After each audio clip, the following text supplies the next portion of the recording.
ജല ബഡ്ജറ്റ് അവതരിപ്പിച്ചു. വൈപ്പിൻ ബ്ലോക്കിലെ ഞാറക്കൽ, നായരമ്പലം, എടവനക്കാട്, കുൾപ്പുള്ളി, പള്ളിപ്പുറം എന്നീ ഗ്രാമപഞ്ചായത്തുകൾക്ക് വേണ്ടി തയ്യാറാക്കിയ ജല ബഡ്ജറ്റ് ബ്ലോക്ക് പ്രസിഡന്റ് തുളസി സോമൻ, നായരമ്പലം ഗ്രാമപഞ്ചായത്ത് പ്രസിഡന്റ് നീതു ബിനോദിന് നൽകി പ്രകാശനം ചെയ്തു.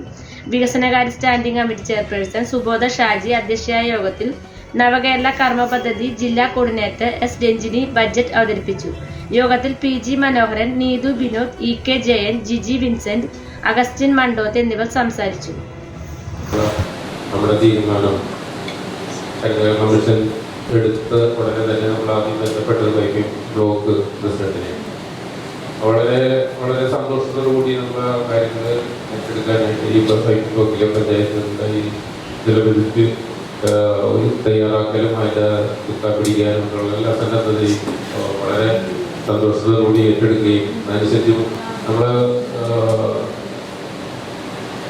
4-5 യോഗങ്ങൾ ഇതിനോടനുബന്ധിച്ച് നമ്മുടെ ബ്ലോക്കിൽ ചേരാനായി. കഴിഞ്ഞ ഫെബ്രുവരി മാസത്തിലാണ് ജല ബഡ്ജറ്റായിട്ട് ബന്ധപ്പെട്ട ആദ്യ യോഗം ജില്ലാ തലത്തിൽ കൂടുന്നത്. അപ്പോൾ നമ്മളൊരു വർഷത്തോളമായി 2021 ഫെബ്രുവരിയിലാണ് നമ്മൾ ആരംഭിച്ചത്. മാർച്ച് 31 മുമ്പ് നമ്മൾ പൂർത്തിയാക്കാമെന്നാണ് ലക്ഷ്യമിട്ടിരുന്നെങ്കിലും ചില സാങ്കേതിക കാരണങ്ങളാലാണ് തെറ്റുപോയത്. പിന്നീട് നമ്മൾ ഇലക്ഷൻ്റെ പെരുമാറ്റത്തിലാണ്. മഴ വന്ന് വെള്ളമൊക്കെ കിട്ടിക്കഴിയുമ്പോൾ നമ്മൾ ആ വേനൽക്കാലത്തെ ജലനഷ്ടം അല്ലെങ്കിൽ ജല ദൗർബല്യത്തെ കുറിച്ച് നമ്മൾ മറന്നുപോകും. പക്ഷെ ഇപ്പൊ ഈ മനോഹർ സാറിവിടെ പറഞ്ഞു, നമ്മൾക്കും അറിയാം ബാംഗ്ലൂരൊക്കെ ചെടിക്ക് വെള്ളമൊഴിച്ചാലും നമ്മുടെ കുട്ടികൾ അനുഭവിച്ചു. വെള്ളമില്ലാതെ ഇവിടുന്ന് കുട്ടികൾ ബാംഗ്ലൂരൊക്കെ പഠിക്കാൻ ഭൂരിപക്ഷം പോകുന്നത്. അവിടെ എത്തുന്നേക്കും വെള്ളമില്ലെന്ന് പറഞ്ഞ് ഇനി ഇവിടുത്തെ നാട്ടിലേക്ക് വന്നവരുണ്ട്, കുളിക്കാൻ പോലും വെള്ളമില്ലെന്ന് പറഞ്ഞു. അപ്പൊ നമുക്കൊരു പാട്ട് ഇനി വരുന്ന തലമുറയ്ക്ക് ഇവിടെ വാസയോഗ്യമോ, ഇനി വരുന്നൊരു തലമുറയ്ക്ക് ഇവിടെ വാസയോഗ്യമോ നമ്മൾ വിചാരിക്കേണ്ടത് ഇനി നമ്മുടെ തലമുറയ്ക്ക് നമ്മളിപ്പോ ഇന്ന് ജീവിച്ചിരിക്കുന്നവർ അവർക്ക് വേണ്ടി വെള്ളം കരുതി വയ്ക്കാനും അതിനു വേണ്ടിയുള്ള പ്രവർത്തനങ്ങളും നടത്തണമെന്ന് മാത്രമാണ് പറയാനുള്ളത്. നമ്മുടെ ഈ പദ്ധതി ഉദ്ഘാടനം ചെയ്യുന്നതിന് വേണ്ടി പ്രസിഡന്റ് കാലം എന്നുള്ളതല്ല, ഇനിയും അങ്ങോട്ട് നീങ്ങുമ്പോഴും ഇത് തന്നെ നമ്മൾ ചെയ്യേണ്ടി വരും. നമുക്ക് ദീർഘകാലാടിസ്ഥാനത്തിലുള്ള പദ്ധതികൾക്ക് മുന്നോട്ട് പോകാനുള്ള ഒരു മുൻവഴിയാണ് ഈ ബഡ്ജറ്റിൻ്റെ ഭാഗം എന്നുള്ളതാണ് എനിക്ക് തോന്നിയിട്ടുള്ളത്. ഇത് ഞാൻ തുറന്നു നോക്കിയിട്ടില്ല. പക്ഷെ നമ്മൾ കഴിഞ്ഞ വർഷം ജല ബഡ്ജറ്റ് എങ്ങനെയെല്ലാം തയ്യാറാക്കുന്ന കാര്യങ്ങളെ കുറിച്ച് ഒരു ക്ലാസ് എടുക്കേണ്ടായി അല്ലേ? അപ്പോൾ അന്ന് മുതലല്ല നമ്മൾ ഈ ജലത്തെ സംരക്ഷിക്കേണ്ട കാര്യം പറഞ്ഞുകൊടുക്കും. കഴിഞ്ഞ കാലങ്ങൾ അത്രയും തന്നെ ഓരോ ബഡ്ജറ്റ് വെക്കുമ്പോഴും ഓരോ പദ്ധതികൾ ഇടുമ്പോഴും നമ്മുടെ വിഭവങ്ങൾ ജലവിഭവങ്ങൾ കണ്ടെത്താൻ നമ്മൾ ശ്രമിച്ചിട്ടുണ്ട്. അപ്പോഴെല്ലാം ആ വിഭവങ്ങൾ എങ്ങനെ കാത്തു സൂക്ഷിക്കണം എന്നുള്ളത് നമ്മൾ വിട്ടുപോകും. വേണ്ടി നമുക്ക് നീക്കി വെക്കാൻ എങ്ങനെ സാധിക്കും എന്നുള്ള കാര്യവും കൂടി നമുക്ക് ചിന്തിച്ച് പ്രാവർത്തികമാക്കിയാൽ മാത്രമേ നമ്മുടെ ഭാവി തലമുറയ്ക്ക് അതുകൊണ്ട് ഉപയോഗമുണ്ടാവുള്ളൂ.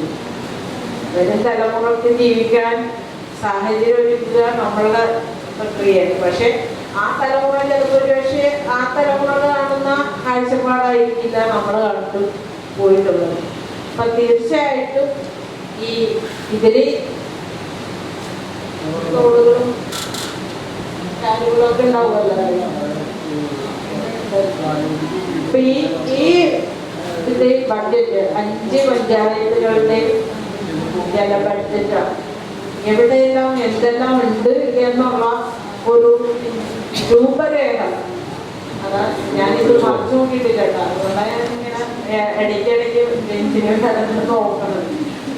രൂപരേഖ എന്തായാലും ഉണ്ടാവും. ഞാനത് എൻ്റെ ചെറുപ്പത്തിൽ എൻ്റെ ഒരു വാർഡിൽ 9 കൈത്തോടുകൾ ഉണ്ടായിരുന്ന സ്ഥലത്ത് ഇന്ന് അവിടെ ചെല്ലുമ്പോൾ ഒരു കൈത്തോട് കാണാൻ ഞാൻ ആ ചെറുപ്പം ഏകമരം വന്നതാണ്. കണ്ടില്ല, തോട് കണ്ടില്ല. ആ തോടിൽ ഇരുന്ന സ്ഥലത്തെല്ലാം വീടുകൾ വന്നിട്ടുണ്ട്. ആകെ അവിടെ 9 തോടും ഉണ്ടായി, 9 വീടും ഉണ്ടായിരുന്ന സ്ഥലത്ത് ഇപ്പൊ വെണ്ണിയാൽ 2 സെന്റില് അത്രയും വീടുകൾ. അപ്പൊ തോടെല്ലാം പോയി.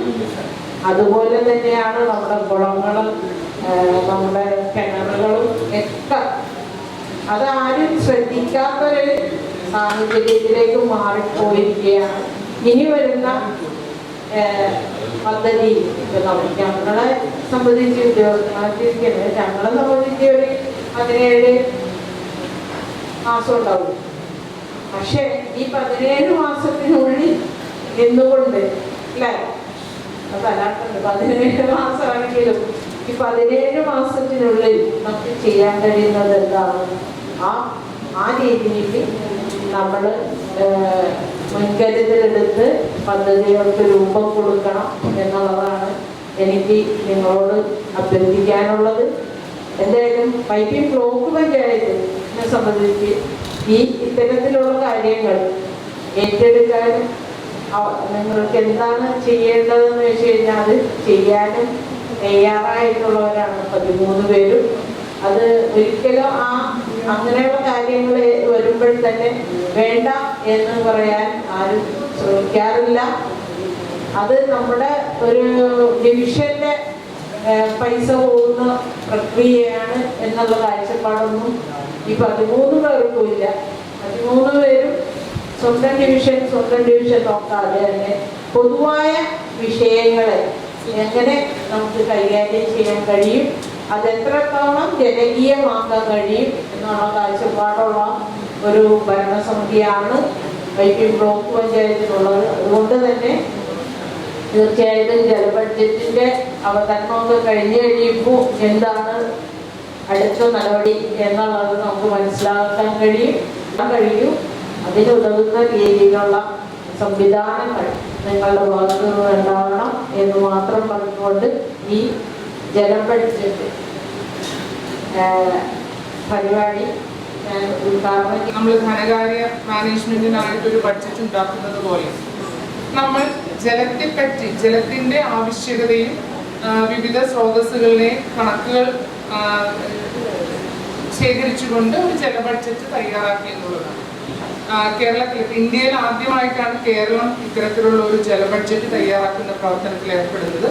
ആദ്യഘട്ടത്തിൽ 94 ഗ്രാമപഞ്ചായത്തുകളിലാണ് ജല ബഡ്ജറ്റ് തയ്യാറാക്കിയത്. അതിനുശേഷം നമ്മളുടെ എറണാകുളം ജില്ലയിൽ മുളന്തുരുത്തി ബ്ലോക്കുകളും കീഴിൽ വരുന്ന 6 ഗ്രാമപഞ്ചായത്തുകളിലാണ് നമ്മൾ ജനകീയ ജല ബഡ്ജറ്റ് തയ്യാറാക്കിയിട്ടുള്ളത്. അതിനുശേഷം നമ്മൾ തിരഞ്ഞെടുത്ത ബ്ലോക്കാണ് വൈപ്പിൻ. അതോടൊപ്പം തന്നെ ആലങ്ങാട് ബ്ലോക്കിന്റെയും ജല ബഡ്ജറ്റ് നമ്മൾ തയ്യാറാക്കി കഴിഞ്ഞിട്ടുണ്ട്. ഇപ്പോൾ നമ്മൾ മറ്റെല്ലാ തദ്ദേശഭരണ സ്ഥാപനങ്ങളിലേക്കും ഈ ഒരു പ്രവർത്തനം വ്യാപിപ്പിക്കുന്ന കാര്യം, അതിന്റെ നടപടികൾ നടന്നുകൊണ്ടിരിക്കുന്നു. ഈ ചാനൽ ഷെയർ ചെയ്യുക, സബ്സ്ക്രൈബ് ചെയ്യാൻ മറക്കരുത്.